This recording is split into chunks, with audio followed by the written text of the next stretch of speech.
Good morning, everyone. I am Jocelyn Biggs from Clinton College, and I serve as one of the co-chairs for the SACAC South Carolina State Area Initiative, along with my friend now and partner, Ms. Megan Rolf from Winthrop University. So we're going to go ahead and get started. And we welcome you all. So Megan, if you could go to the next slide. Yeah, so I want to also thank everyone for taking time out of your busy schedule to join us and connect to discuss all of the important enrollment trends and hot topics taking place within our state. But for those of you who are new to SACAC, we are comprised of many working committees across 9 states and Puerto Rico. And these committees are made up of folks who take an active role in creating opportunities for growth and ethical practices and advocacy and access to higher education.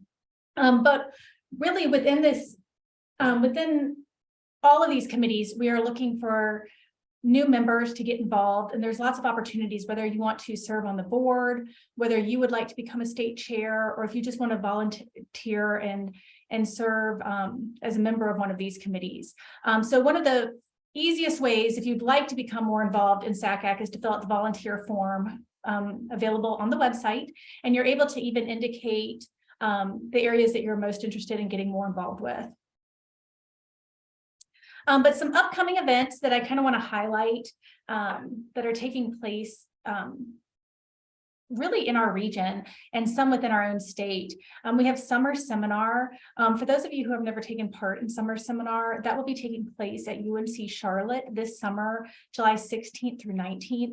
And that is for everybody from school counselors to folks who work in higher education. You're able to tour colleges and take part by attending presentations and sessions that range in topics from everything from, writing recommendation letters to admissions practices, to academic, athletic, and talent scholarships, counseling models and calendars.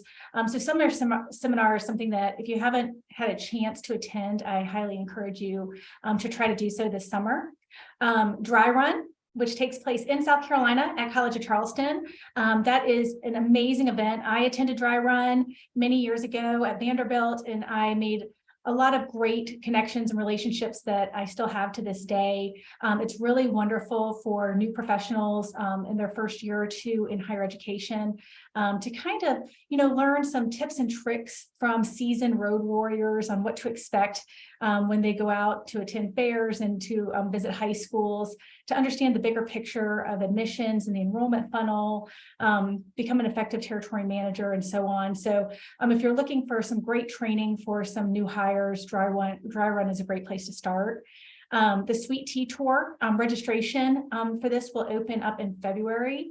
This is geared for counselors, school counselors on the secondary side. And this allows you to tour colleges and universities in one of our SACAC states, sometimes two, depending on kind of the route that they're taking, but it rotates every year and it fills up very, very fast. Oftentimes there's a wait list. So that registration will open up in February. Some other things, the drive-in workshop. I saw that Bill Dingledine is on here, and he is the person who first got me involved in the drive-in workshop committee. If you're looking for an easy way to get involved in SACAC, they always need folks to help out on the drive-in committee. Last year, I believe it was held at Converse, but it has been held at University of South Carolina, Winthrop, Clemson, Columbia College, College of Charleston, and it rotates around the state. So that's a great way to get more involved. And it's an awesome opportunity for school counselors to attend and learn more about college counseling. It's a wonderful professional development event, and there's even money available to help with some of the funding if your school won't pay for the travel. And then let's see, SACAC Leads. I don't want to forget that the SACAC Leads program, they sent out an email yesterday, that today is the final day to fill out the application for SACAC leads. This is perfect for folks who've worked in this profession for about 5 years, who are looking for faculty mentors to kind of help them through the next steps. They're also accepting applications. And again, today is the last day to apply to be a faculty mentor.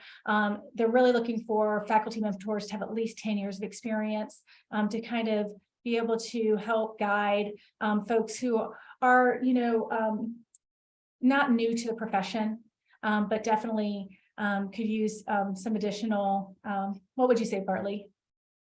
Put you on the spot as someone who helped found this program.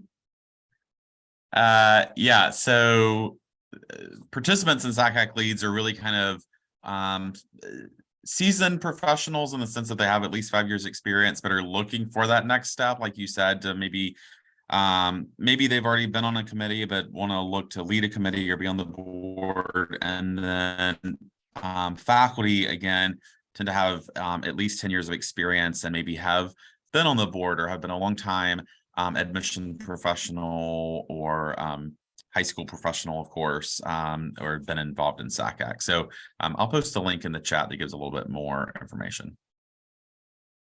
But today is the last day to sign up for this. So I definitely want to highlight that because it's a wonderful opportunity that takes place between January and April. So not when you're on the road, which is ideal. And then the virtual book clubs, which is led by the Inclusion and Access Committees. And that's a very easy way to engage in conversations and to kind of expand your perspectives within this profession. And again, it doesn't cost anything. And it's just a really good way to kind of grow professionally. And some other things I just want to highlight quickly is that there is money available to help you through the Counselor Participation Fund and Extend the Dream Grant. So make sure that you're applying for these, make sure that you're giving to these, because this is a great way to help promote this type of development within our profession, both for the school counselors and for the higher ed side, and then also for our students as well, so that they can take advantage of all of these things, because our whole mission here at SACAC is to kind of create more access for higher education for all the students that we serve. And I would be remiss if I did not highlight our annual conference, which will take place in April. We are very excited that we are back in person. Last year, to be back together in Orlando and see everybody, it was maybe my favorite SACAC of all time. I think just kind of coming out of COVID and just being able to kind of connect with everyone again. But this year it will be taking place in Jacksonville. So I hope to see everyone here, there. We will have a state meeting in person in Jacksonville. So just so that you are aware, we will meet again then, kind of to continue with these conversations that we're having today. But there's always amazing sessions. The amount of sessions that are offered at SACAC, I mean, it's just hard to attend everything. And, they really try to make sure that they are choosing sessions that appeal to so many different folks and the type of work that we're doing, so that there's just a really great variety, regardless of where you are at your professional level or the students that you work with specifically. Now, also here today, we have our state legislative chair, Kyle Conrad. Yes, hey, like I said, my name is Kyle Conrad. State legislative chair for South Carolina. I'm going to quickly go over some of what we have planned for the upcoming year. I know the first thing we have planned is a virtual legislative day session. That is still being worked out for the exact date and time. I do know we're aiming for middle of January. And what this session is going to be is just an information session about what we're trying to do advocacy-wise, get people involved and try to spread the word about the in-person ones will be on March 14th in Columbia. That one still has some information out. I'm still working to get a speaker for that. I'm going to be setting up some meetings, hopefully speak with legislators. But the big one we're going to be expecting to see emails and advertising about is going to be that virtual legislative day. And basically what we're going to be doing in that one is going over the different pillars that we want to advocate for, the different ways for advocacy and why advocacy is important, as well as what we need to do the next steps, because we're all working with the higher ed profession and we're all affected by the policies of the state of South Carolina. So this is a good way to get out and talk with the state representatives, talk with the state senators, and really have your voice be heard so that the bills that are being voted on is being heard by the people who are going to be affected the most and we want to help these kids and students going into college. So these bills are very important in that sense as well. So this is a good way to get out, learn the process, learn more information. One thing I'll say is don't be nervous or scared about talking to the state senators and state reps. They are just people like you and me. They're here to listen to us. And at the end of the day, they do work for us. We do vote on these people, vote them into office. So they are listening to us and taking in what we say into consideration.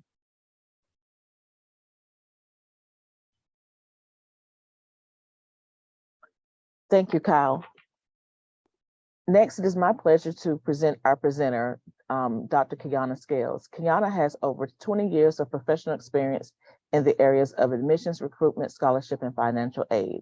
She currently now serves with Ruffalo No Levitts, and I'll just turn it over to her. You see her bio there, so you can take time to read that. But Keyana, I'll turn it over to you. Thank you. And thank you for not reading my bio. I always feel really old when I see my bio on the screen, but it is a pleasure to connect with each of you this morning. I'd first just like to start by congratulating you for coming up for air and taking time to participate in state meeting. I am a strong proponent of SACAC, having served as a board member, Extend the Dream co-chair, very active in a number of professional organizations within the North and South Carolina region, with North Carolina being my home state. So I'm just above you all. I'm actually in Greensboro right now visiting family, but most importantly, I am a strong believer in the quality and the transformational experiences that we provide as admissions practitioners for students. And so today, I'd like to, Megan, if you could advance the slide, I'd like to spend some time. I was invited to talk with you today about enrollment trends within the state of South Carolina and unpacking the game plan for today with Jocelyn and Megan. And thank you so much for the invitation to speak today. What we really wanted to do was take it a step further beyond the traditional presentations around landscape and trends, although we will certainly do some level setting and touch base on that. But I would not be a enrollment practitioner, not just an admissions professional. So when you're talking about growing in the profession, I always think about admissions and enrollment in like a relay race kind of metaphor, with admissions being the leadoff leg on a campus. And then we shepherd students through their degree, just as we pass the baton to perhaps our colleagues in financial aid or in student affairs. And so what I'm hoping today will do is to spark some conversations around not only how we take this information in terms of enrollment trends, but how we share it with our colleagues within the profession and on our respective campuses or in our professional organizations to help ensure that students are having the experiences that they deserve, and the promise of an education is actually realized by supporting them as they realize their personal and professional goals and dreams. And so we can go to the next slide. We'll begin by talking about some national landscape trends. I did take a peek at who was on the webinar, who had registered, and I see some old friends, but I also see some names that I am not necessarily familiar with. And so I did not want to take for granted that you all had the foundational information that will serve as the basis for our conversation. And so we'll go to the next slide, and I'll just spend briefly time just unpacking where we are in terms of who we will have the opportunity to engage in conversations around the benefits of higher ed.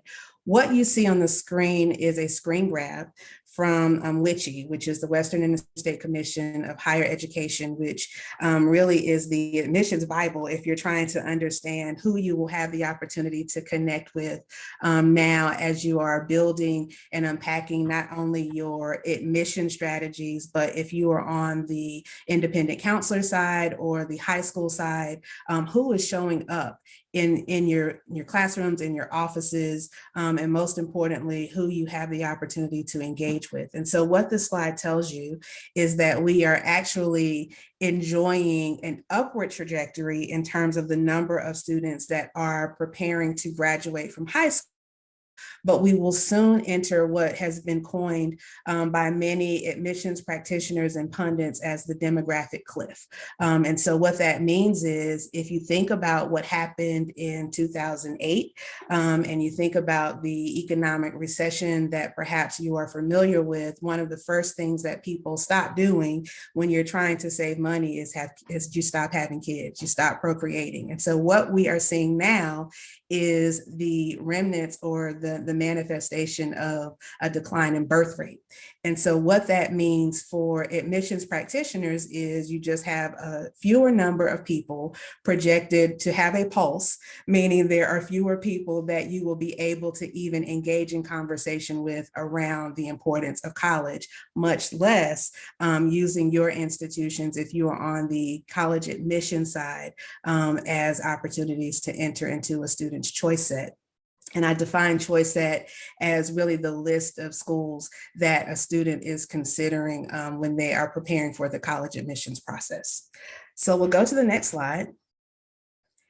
And what this slide shows is from 2017 until last fall, what the admissions trends were in terms of the type of institution. And what you can see is, with the exception of private nonprofit and private for-profit, everyone saw a decline in terms of enrollment. So regardless of whether you were a public 2-year, regardless of whether you were a 4-year flagship, doesn't matter. In many cases, with the exception of fall 2018, and if you are on the for-profit side, fall of 2020, you saw a decline either dramatically or incrementally in the number of students who showed up.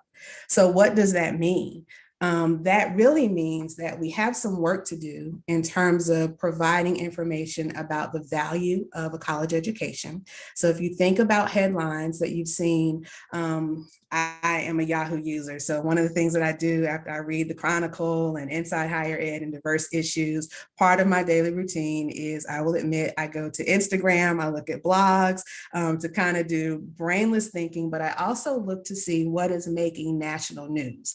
And I think about that not only in terms of how I comport my day-to-day life, but I think about how that would reflect on my day-to-day practitioner lens of being an enrollment professional. And so what we often see is a lot of students questioning whether it's worth it, whether college is worth it. And as we start to think about the value proposition, I think it really explains why we see some of the trends that we're seeing on this slide. And so it is not just lip service. We receive a lot of messages day to day, positive or negatively, but what we can see on the screen and what you're probably experiencing on your campus is that some of those messages around whether college is actually necessary is hitting home. And so what does that mean? I think next slide is really important. As we start to think about who we are engaging in conversation with, I think this slide is really important to illustrate that nationally the landscape is changing. And so this slide is really reflective of the racial demographics of students that we will see between the classes of 2025, which is right around the corner, we'll jump to 2030 and we'll jump to 2036. And what this means really is that America is browning. So you may have heard the phrase, the browning of America. This is a reflection of that. And what that simply means is that as you persist towards the year 2036, which is what's listed on the slide, you will see a decline in the number of white students that are projected to graduate, increases in the number of Hispanic students, relatively flat for African-American student populations, relatively flat for Asian and Pacific Islanders, still very small numbers in the American Indian and Alaska Native population, and then slight increases, but double the number of students who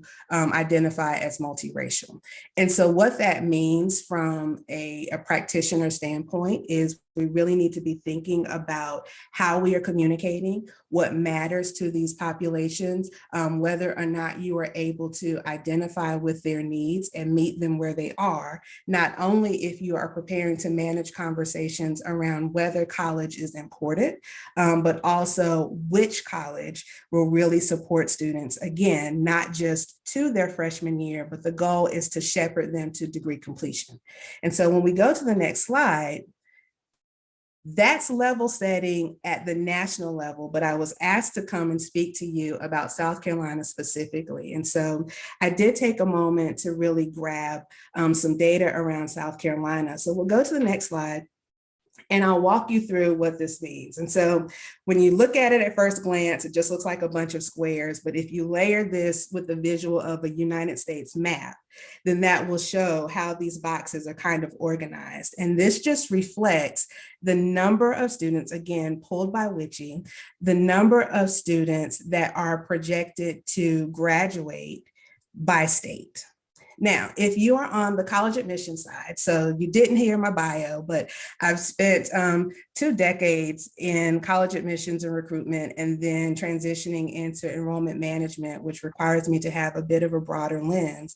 But one of the things that we often do on the college side is we think about feeder markets and who the students are that are entering into our populations. And so once upon a time, we could rely on California, specifically Los Angeles, as a sure thing, because they are not shy in terms of paying for an out-of-state tuition cost. And we'll talk about cost in a second. You could also probably bank on Illinois as being a good feeder school or a good feeder territory, maybe pockets of Texas, and then of course your home state.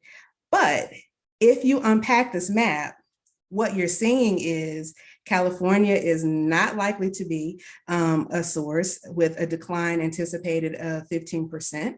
You'll see Illinois' decline is projected to be in the 24% range, so roughly a quarter smaller. Texas, moderate growth. In South Carolina, you'll have a 5% increase. Again, so you're not normal in terms of what is projected to happen for your state, but what this means, practically speaking, is we need to be prepared to manage conversations with today's student.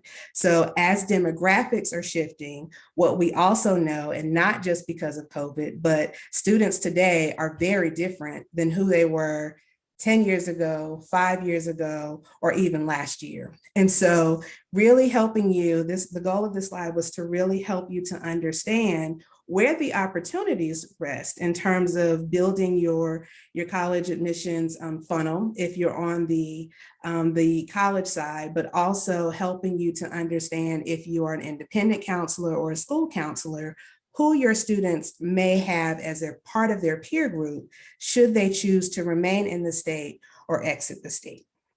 We'll go to the next slide. And I'll unpack that a bit further. What we're seeing, again, this is just another demographic slide grabbed from WICHE. So I would encourage you all to visit. They should be poised to release another knocking at the college door report. They typically come out in intervals. But what we see here is a 11% projected change in the number of students who are coming from public high schools within the state of South Carolina. 44% increase in the number of Hispanic students projected to come out of the state of South Carolina, layered with 6% of white students, 12% Black students, American Indian and Alaska Natives, 38%, but 30.8%. But again, we're talking small n's, so small numbers. And then, of course, an 18.6% change in the Asian Pacific Islander population over the next 5 years. I wanted to contextualize that because when you're talking percentages on the surface, it's like, oh, well, you know, that's not so dire, Keyana. Why are we having this conversation? But if you look again, when we talk about the ends, meaning the number of students that are projected to change. Next slide. We'll see what that means practically speaking. And so by the year 2035, You will have a decline of roughly 1,000 students for white high school graduates. You will see for Hispanic students roughly double. So you're going from 4,000 within the state of South Carolina to 8,000. Black students slightly declining from 16,000 currently to about 14,000 in 2035. API, Asian Pacific Islanders, you'll see we haven't even calculated what the end will be for starting with the 2021, but we know that we'll have 1,000 students roughly within the state of South Carolina by 2035.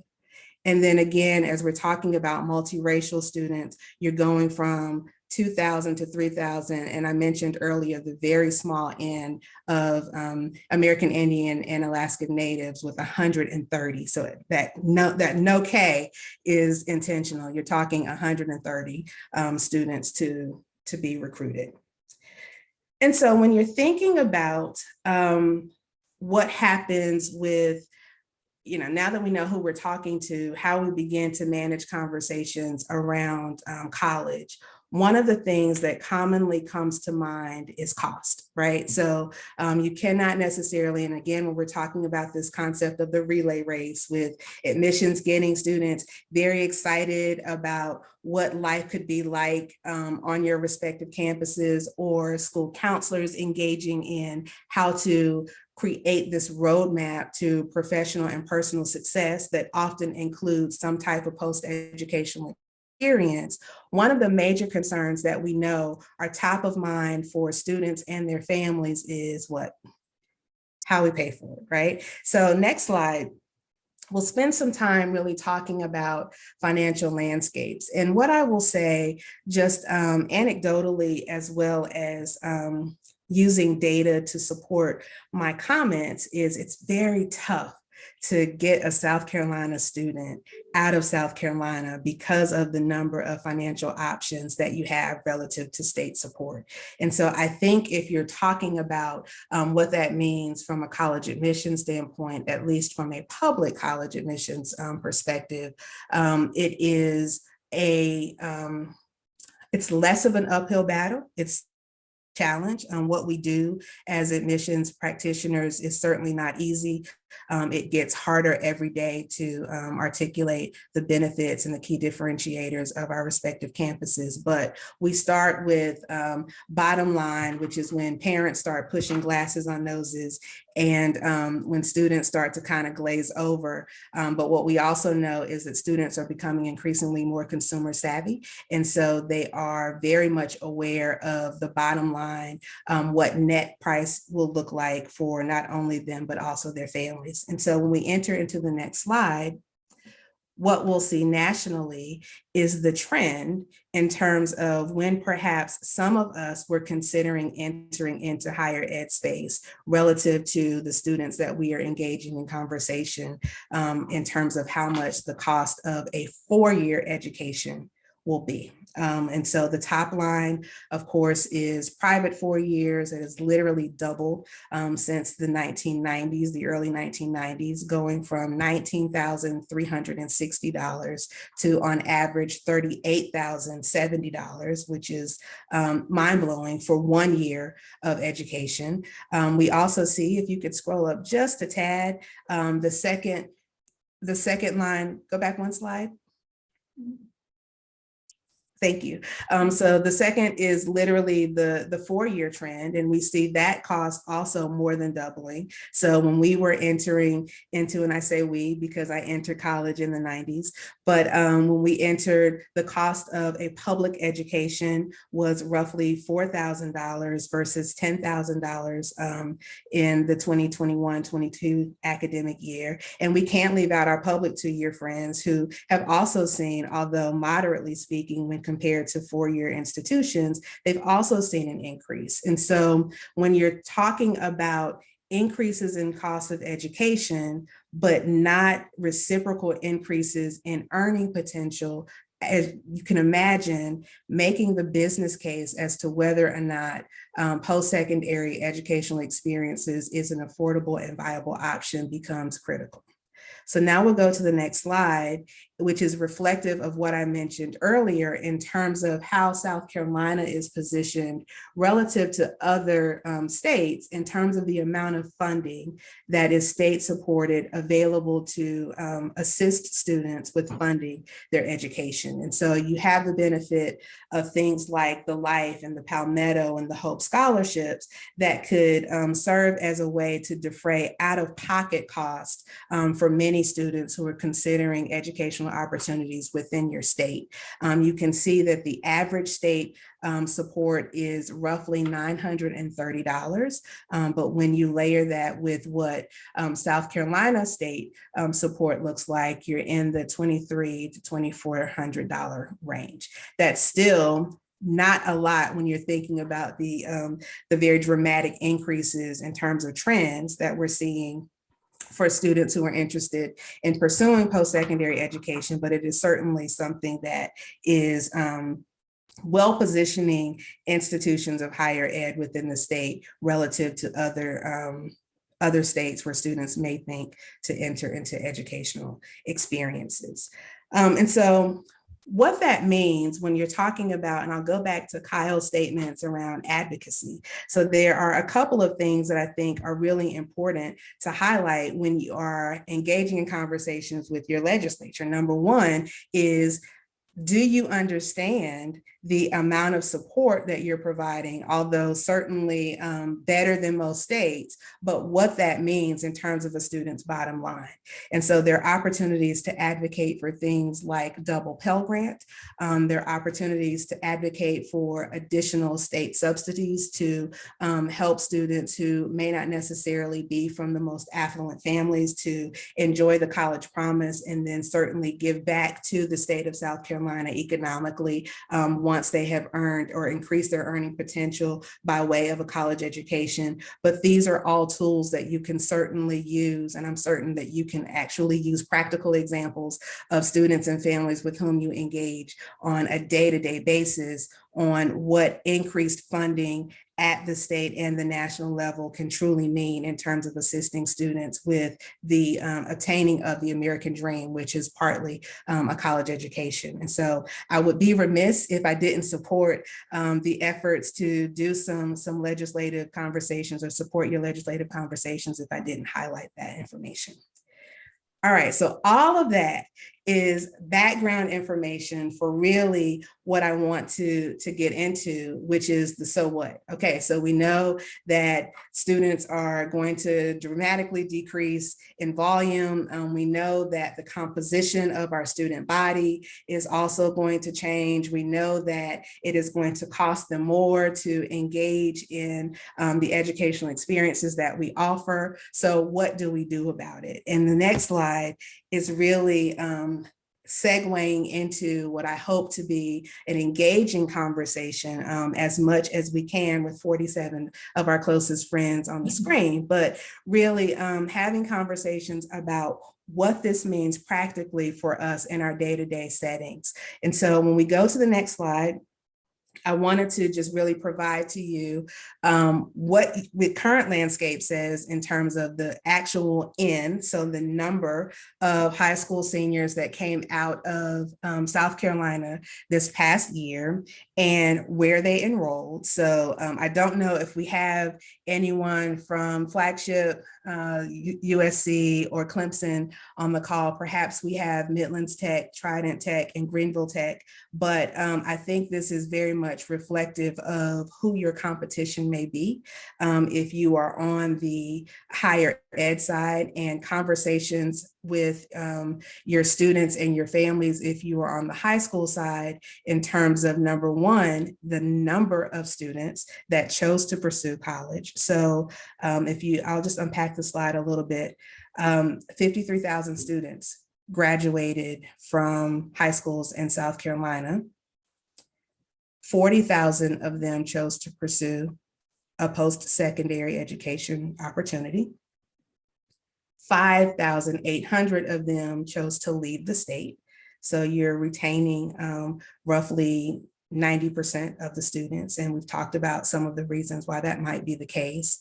But they all went to 66 colleges within your state.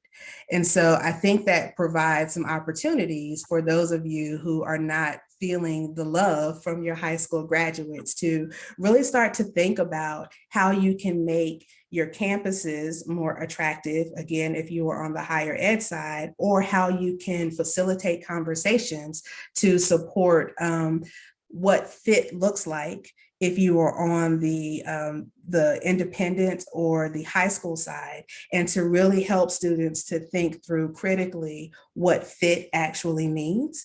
And if you are on a post-secondary campus, helping them to understand what preparation might look like for your individual institutions. And so some of the things that I did not include on the slide is how many of us have delved into the test optional space post-COVID. So we wanted to make it easy for students to do business with our institutions, particularly in light of the COVID era. And so what that typically meant, not just to support seamless enrollment at a time where kind of the world stopped and the ability for students to sit for standardized testing declined, but what that meant for our colleagues in the faculty space or in the student affairs space in terms of preparation. And so there are opportunities, I think, if you remember nothing else from my conversation with you today, it is really communicating outside of the admissions and enrollment offices to your colleagues across campuses or across the desk to help them to understand the positioning of the students that we are embracing into our communities. And that really speaks to college counselors engaging in conversations with admissions professionals engaging in conversations with college counselors around expectations, and that information then being translated to students and those who support students, be it parents, family, community members, et cetera. But everyone needs to understand the positionality that we each bring to the table in terms of who we are, what kinds of needs we present when we show up, and realistic conversations about the resources that we have to support students once they arrive. And so I often say, when I was on a campus leading and managing an enrollment team, is that recruitment is very important, but we recruit for retention and graduation success. And that is often reasonably aligned with the resources that we have. And so Jocelyn and I were engaging in conversation earlier. One of the things that I told her that I do not miss is board and cabinet meetings where I am articulating, where we are relative to where we were last year, relative to strategic goals, but having critical conversations around what it will take to actually support a student is important. And what I would submit to our colleagues on the high school and independent counselor space is, when you are participating in Sweet Tea, when you are doing drive-in workshops, when you have the opportunity to connect with one another at national conferences, if you're able to go to NACAC or SACAC conferences, which I absolutely loved because it provided intimate opportunities to engage with people who are not necessarily within my professional context. But those conversations extend beyond, oh, I missed you, how are things going? It's really an opportunity for you to talk about how your students are changing, what we all need to do in order to prepare them academically, behaviorally, and socially to be good fits on our campus. And then taking that information again beyond the admission space to ensure that our student affairs professionals are prepared, our academic professionals are prepared in terms of sections of classes, because what we know, as I mentioned earlier, as we're talking about demographics, none of the information that I provided to you speaks about the social and emotional preparation or lack thereof that students are coming to our campuses with.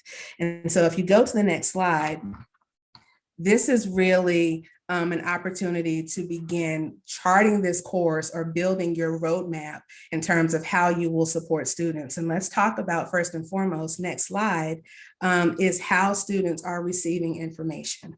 And so what I noticed, I left Xavier University of Louisiana, which is a Catholic HBCU located in the city of New Orleans. And while I'm still based in New Orleans, I left Xavier to do capacity building work with a number of minority serving institutions, particularly HBCUs. And so while I still remain very closely connected to campus community, very much so, so much that I was watching one of my colleagues who is serving as the interim me at Xavier, but his day job is the Vice President for Student Affairs. He's actually in Washington, D.C., testifying in front of Congress around the mental health state of our students within the higher ed community. And so what I know is that the effects of COVID, the effects of mass shootings in our schools, the effects of not being able to socialize in what was once the traditional way has taken a toll on our students. And so first and foremost, understanding the manner in which we can connect with them is critically important. And so what you see on the slide is really how we can engage students and their parents or their support systems in conversations, not just around key differentiators of why you should enroll in X institution, but also what it takes to be well positioned to be successful once you arrive, right?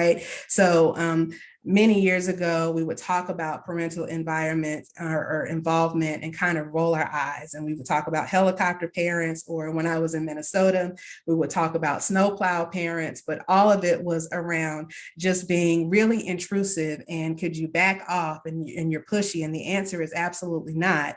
They wouldn't. And I can say if they wouldn't then, they certainly won't now. But in this space, this is an opportunity for us to leverage their interest in being involved or encourage more of our parents to become involved, not just in order to monitor whether their student will get in or get the scholarship, but also to inform us of things that students are too embarrassed or shy or unaware in terms of the level of importance about who they are.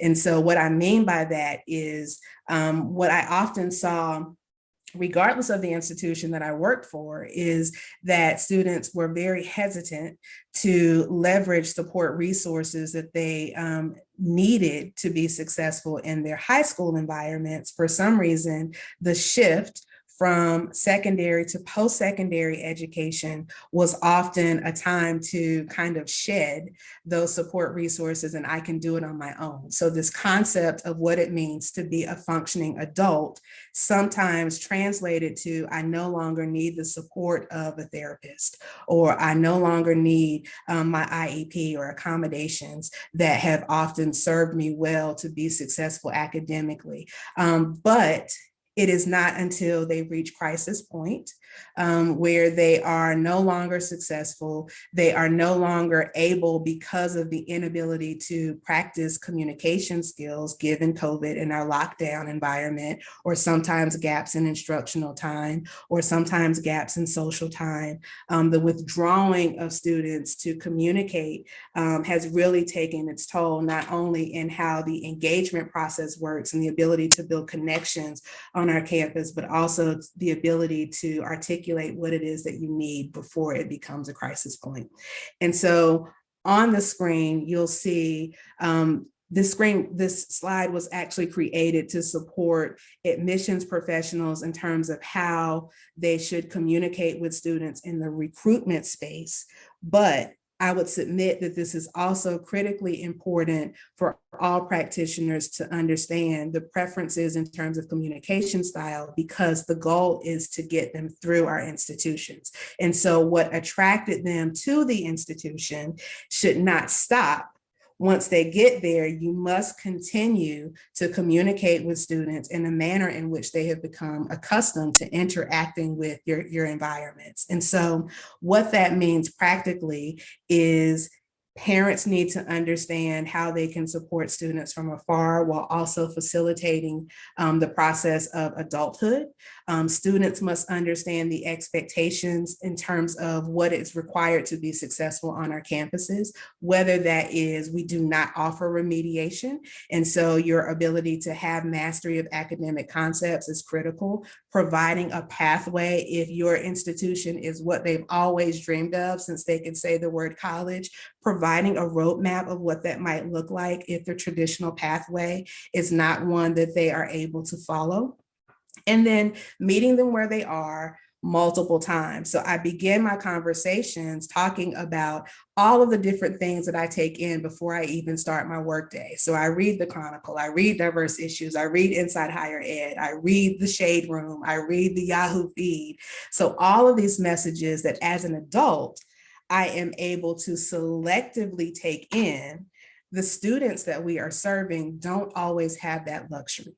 And so what that means is hitting them multiple times in multiple ways, many times throughout a specific and finite timeline is becoming necessary, and then allowing for that message to then be reiterated to those who support them to ensure that everyone understands what is required to be successful. Okay, next slide. So I mentioned that as an enrollment professional, one of my goals was to not only ensure that students got to my campus, but also that they got through the institution. And so one of the things that we do at RNL is we survey a number of students to identify how they are thinking about their college experience and what are some of the concerns that they may have as they are entering into the college environment. Some of these things you can see are not uncommon. So will I fit in? Am I going to be able to make friends, both informal and formally? So will you like me? That's not really something that is new to the college experience. Selecting an educational plan to get a good job. I don't know that many students go into college saying, I don't want a job. I think that for many students, college has become part of the rite of passage, right? So I am going to think about all the things that people expect of me. And in many ways, college is the step prior to going out into the workforce. And so I don't see a high number where we can just kind of throw that out the window and say it's a given. Again, we're still making the business case as to why college and whether college is indeed the appropriate pathway to getting a good job. But the third thing on the list, if we're ranking this in priority, is helping to improve study habits. And so in the era of COVID, what we know is that there are gaps in instructional knowledge that students experience, regardless of whether they were from the best high schools to the most under-resourced. There is gaps in instructional knowledge. And so when we're talking about how we inform our colleagues that extend beyond the admissions and the enrollment space, it is really important that we double down on how we communicate our profiles of incoming students, right? So helping them to understand that these are students who have high levels of concern as to whether or not they will be academically successful. And what that means is when you have the ability to manage up, be it to your director of admissions, your vice president of enrollment management, your president, your senior VP, your board, when you're having strategic planning conversations, wraparound services, which are inclusive of study halls, tutorial services, in addition to mental health services, is something that I would encourage you to advocate for. When you're talking about legislative conversations, making sure that you underscore the need not only for funding to support financing a college education, but also, again, we're doing this reasonably in line with the resources that we all have to support them. If you are talking on the high school side of what this means, really making sure that students understand how to advocate for themselves, really equipping parents and students to prepare for the high school visit, which I still believe is the best way to test drive a campus, both during an open house and on a random Tuesday when you're just seeing campus in their day-to-day and students in their day-to-day environment, giving them the list of questions to ask relative to their own positioning. And so school counselors are the best resource to help students and families to have realistic pictures of who they are and what they will need as they continue their education. And so being able to take slides like, what are your top priorities when you visualize yourselves on campus? What are the things that you are most looking forward to? How does that translate into services and fit? These are the types of questions that I think will equip families to making an educated decision in terms of where to pursue the next step in their educational journey. So we'll go to the next slide. And I kind of put together a few questions or a few sets of questions, both on the high school side as well as the college side, in terms of things that you could be thinking about either independently or with your colleagues across the desk. Number one, do you truly know your students and what their expectations are in terms of college? And I think I put this on both the high school counselor and the college counselor side. Are you understanding what a retention risk is? Both going into the college experience. And so for our independent counselors and our high school counselors, do you understand what is necessary not only to get students the big envelope, but also to get them the big degree and the diploma frame? Do you understand what the potential pitfalls may be at those institutions, and how does that align with the positionality of the students that you are serving, and having reasonable and affirming conversations around what that might look like and alternative pathways, again, if it doesn't follow the traditional admissions pathway. How do you create opportunities for students to invest before classes begin? I am a very big component of students owning their seat.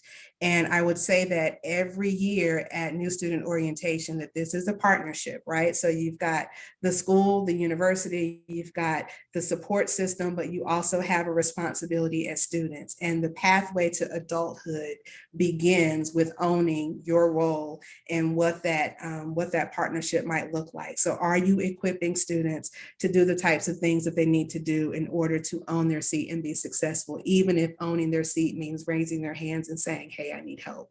So I believe you'll have these slides and follow up, but I'll go to the next slide in the interest of time. And that is really just making sure that, oh, that might be it. So I think we have maybe 3 or 4 minutes for questions, but I hope that this information has certainly been helpful. It allows you to really think critically about the students that you are and will serve, how those populations may change, and what you can do to not only prepare yourselves as practitioners, but also prepare your respective professional environments to ensure that students do meet the college promise. So I will pause here and ask if there are any questions, but thank you so much for attentively listening and for the opportunity to connect with you today. Thank you so much, Keyana. That was incredibly valuable information that you shared with us. We'd like to spend the next few minutes, and I understand if anybody needs to hop off, we value your time, but we would like to make this a conversation, as Keyana said. She posed some really great questions and also brought up some important issues that I think we're all facing with test optional and mental health on our campuses. So please, if you want to maybe start in the chat, you know, anything that you're seeing, we can kind of get a conversation rolling in the next few minutes.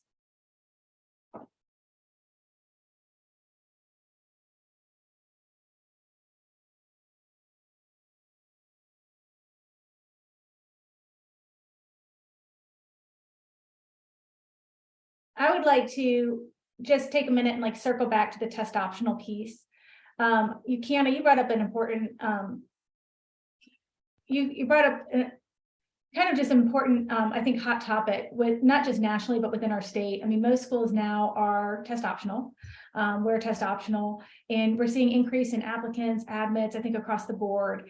But I would love to hear from other folks on how students are adjusting to being as they're coming in. Are you seeing students retain well? Do you feel like you have the capability at your institution to support these students, particularly having several years maybe where they were in a virtual space, or they were attending hybrid high school? Where are the challenges that maybe some universities are finding? Have some universities had an issue with over enrollment, because of test optional? Maybe they saw just much higher application numbers than they expected. So I would love to kind of hear from anybody who could, speak on that.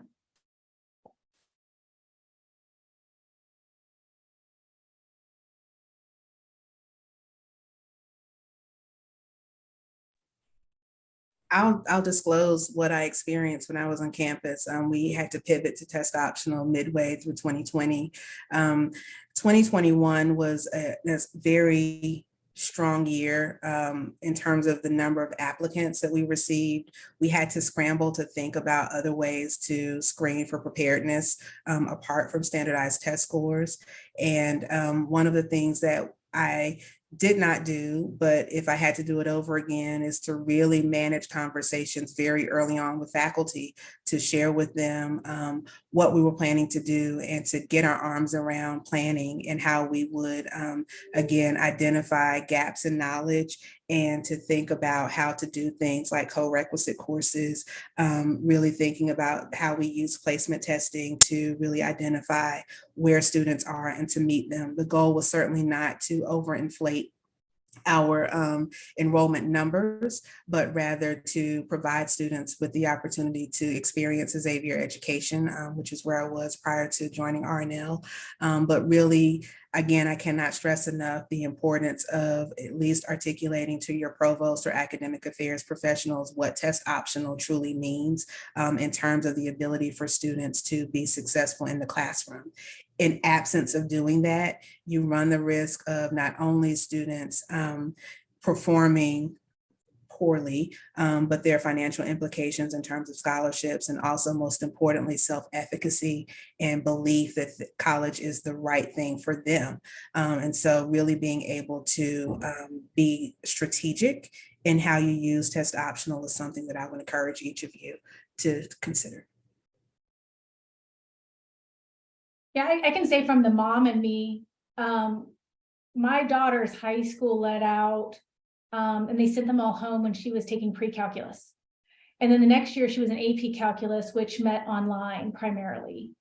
And she passed the course, but did not pass the AP test. But then she tested out of the calculus course on the college entrance exam.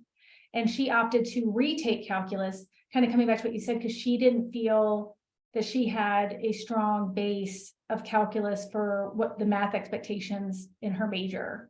I know I teach a freshman course, and there's a lot of uncertainty from students, and I'm seeing now more than I did 10 years ago, students not wanting to join things because they feel like they have too much on their plate, particularly with the academics. And I think this kind of comes back to having gone through the pandemic, that they're not as engaged, and they're worried about taking on too much as kind of some of the prior classes we saw.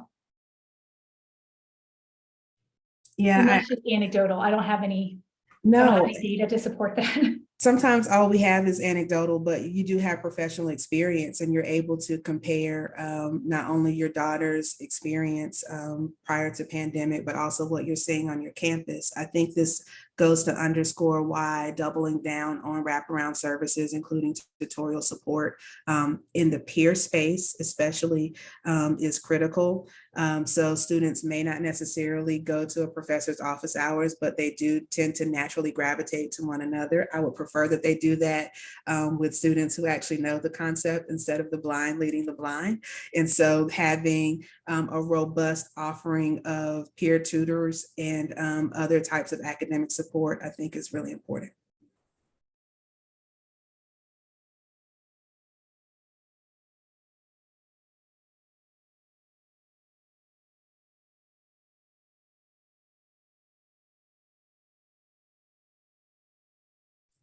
Megan, I believe you're muted. Just wanted to ask, would anybody like to ask any questions of Keyana in these last few minutes?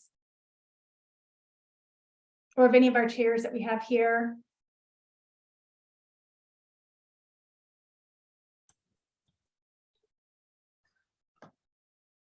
Megan, I don't have any questions. I just want to echo what's in the chat right now. I think this was a really, really strong session. And so just thank you for that information, Keyana. I know I was over here taking pictures of different slides, and I've even got a student in my office right now. And at one point I was like, come look at this. You got to check this out. So I think it was very, very good information. And so thank you for that contribution, and thank you for agreeing to hop on the call today. And Megan and Jocelyn, I just want to say thank you to both of you as well for putting on a great event. This state meeting wouldn't have taken place without your leadership and organization. And so I just want to, on behalf of the board of directors, I just want to thank you for your leadership and your for Megan, for some of you who don't know, she just finished off a complete round on the board herself. And so I'm very grateful for her to come back in this capacity and help us out. And Jocelyn, she's new to SAI for us for the state of South Carolina, but obviously both of them make a great team and are doing a great job. So thank you for your leadership on that. What I will leave you with as well, Megan talked about the annual conference earlier in the session. And so I just want to put a little plug in that we will have another state meeting, but it will be face-to-face next time. So at the annual conference, we usually will have a state meeting. And so if you can come back for that, we would love to meet with you again there. If there's a topic that maybe this meeting today sparked an interest in, if you just want to forward that on to us, we'd be happy to make sure we include that topic of discussion at the annual conference. Or if there's just anything in general that you'd like for us to add to that agenda, we would love to entertain that so that we can make sure we're meeting all of the needs of the audience. And if you know any colleagues that are looking to get plugged in somewhere, like Megan said, there's some great ways to get plugged in, volunteer, and we could always help identify those options for you. So let us know if there's ever anything that we can do for you. And if there is nothing else, we will look forward to seeing you in Jacksonville, hopefully.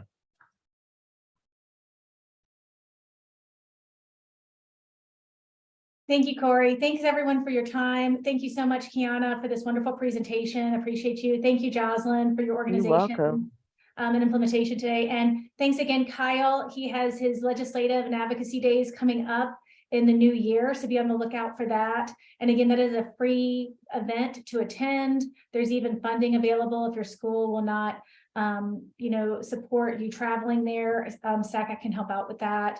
So we hope to get all of our voices heard for our students, and get out there and advocate more for them and for this profession. And again, look forward to seeing everybody in person at the annual conference, and maybe, at a drive-in committee. So have a great day, have a great week, and have happy holidays. Happy holidays. All right. Bye-bye. Bye.